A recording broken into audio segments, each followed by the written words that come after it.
Hello Boulby, bienvenue dans À table entre boulonnais, ma nouvelle web-série. Le concept, un boulonnais dans un restaurant boulonnais, et je vous fais découvrir les deux.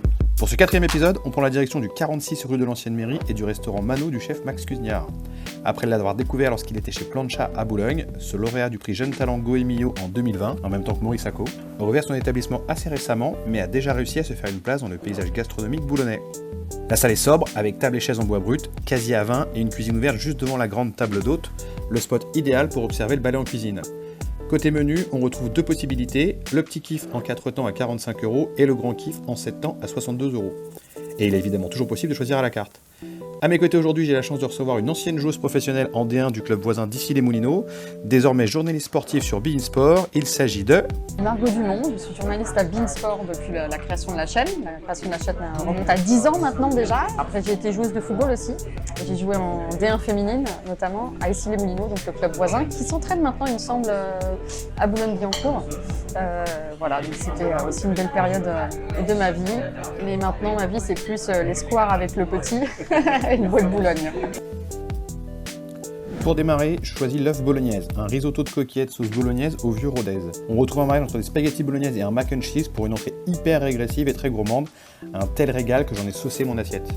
Donc là j'ai commandé un ceviche de merlu. C'était vraiment super bon avec un petit coulis de betterave citronnée avec des petites herbes. C'était assez bluffant. Moi ce que j'aime bien c'est qu'au moins c'est travaillé. Et puis c'est beau aussi à regarder, c'est aussi bon que beau, donc c'est top.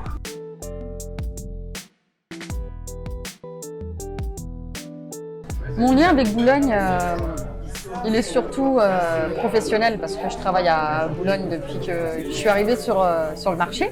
Donc, je suis arrivée à l'âge de 19 ans, j'ai fait mon premier stage professionnel du coup à Canal+, donc situé à Boulogne. Donc c'est là où j'ai atterri.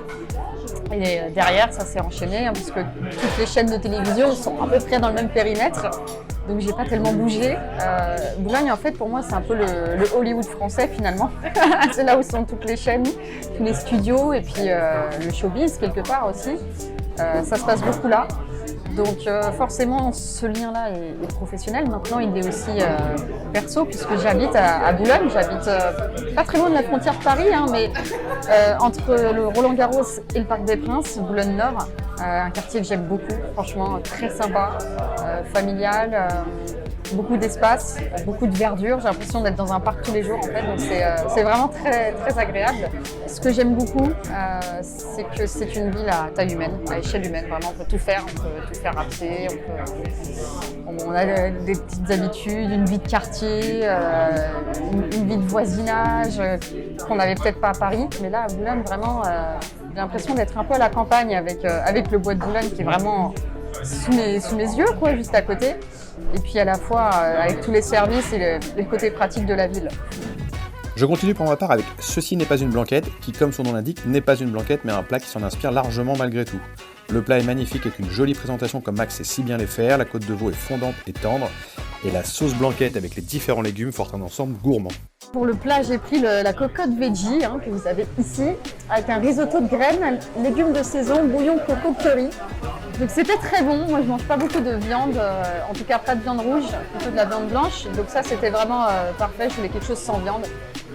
Très parfumé, les goûts vraiment ressortent à fond, c'est une explosion de saveurs, donc très, très satisfaite.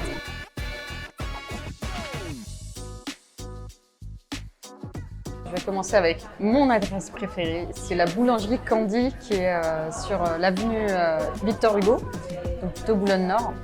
Excellent. Enfin franchement c'est la meilleure boulangerie je pense de Boulogne parce que tout est fait maison et puis ils sont tellement sympas et leur pain est tellement bon. En fait ils font plusieurs fournées par jour et à chaque fois que vous allez acheter du pain là-bas il est quasiment toujours chaud. Ensuite au niveau des restos, alors sans grande surprise Moser qui s'est très bien réinventé, très belle déco et puis surtout la carte. Moi j'aime bien y aller aussi pour les petits déjeuners. Voilà, c'est l'avantage, c'est que c'est ouvert quasiment toute la journée.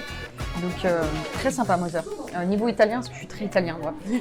J'aime bien aller chez Baccano, qui voilà, est tenu par en partie en tout cas des Napolitains. Donc j'aime bien parler football avec eux, parler du Napoli, etc.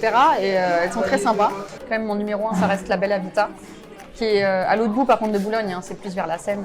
Les proprios super sympas et tous les produits italiens hyper frais qui arrive d'Italie. J'ai encore une adresse sympa à vous proposer. C'est Luigi Fili, donc qui est un traiteur italien, très très bien, des super produits aussi. Et puis deux autres petites adresses, enfin des adresses que tout le monde connaît, donc en fait elles n'ont pas un grand intérêt, mais les passages où il y a absolument tout. Et puis la ludothèque, quand même c'est une belle ludothèque qu'on a à Boulogne. Boulogne pour le coup c'est une super ville quand on a des enfants. Et là-dessus, on est quand même hyper bien servi, je trouve, avec cette ludothèque qui permet d'y aller avec tes enfants et leur faire découvrir d'autres jeux, d'autres ambiances, d'autres enfants aussi. Donc c'est vraiment un très très beau service. Pour conclure, je choisis un dessert à base de pommes rôties et sa compote, crumble au thym, émulsion menthe et fruits passion. On retrouve un dessert visuellement très beau, gourmand, mais sans être trop sucré. Un sans faute pour Max. En dessert, j'ai pris le chocolat. Bah, c'était magnifique, hein. Déjà, encore une fois, on mange avec les yeux et là, t'as envie de dévorer. Pourtant, je suis pas très chocolat, hein, donc c'est étonnant. Mais je me suis dit, allez, je vais quand même essayer. Donc, il y avait une petite mousse montée en dessous des copeaux et tout. C'était très, très, très bon. Vraiment, belle trouvaille. On termine avec l'addition, 108 € à deux avec un verre de vin et un jus de fruits. Vu le niveau des assiettes, le travail et la qualité des produits, il n'y a rien à redire, ça vaut le coup. Une mention spéciale pour les dressages qui étaient tous au top. Pour les plus gourmands, je recommande évidemment de prendre les menus petit kiff, voire le grand kiff, afin de découvrir toute l'étendue du talent et de la créativité du chef Max Cuisiniard. Ça faisait longtemps que je voulais tester ce resto et je suis pas déçue. Franchement, ce sont des plats très travaillés. C'est ça que j'apprécie. La carte pas trop fournie, c'est aussi ça que j'aime bien dans les restos. Donc tu vois une carte à rallonge, bon, des fois ça laisse un peu à désirer sur la qualité. Et là, clairement, tu as quelques plats à la carte et tous sont super bien présentés, super bien travaillés, beaucoup de saveurs. C'est vraiment un très bon choix que j'ai fait, là, je pense, en termes de resto. Je suis très contente, donc je reviendrai avec plaisir. Évidemment, la carte change régulièrement et permet de revenir se faire plaisir. En conclusion, bravo Max, on applaudit à deux, Mano.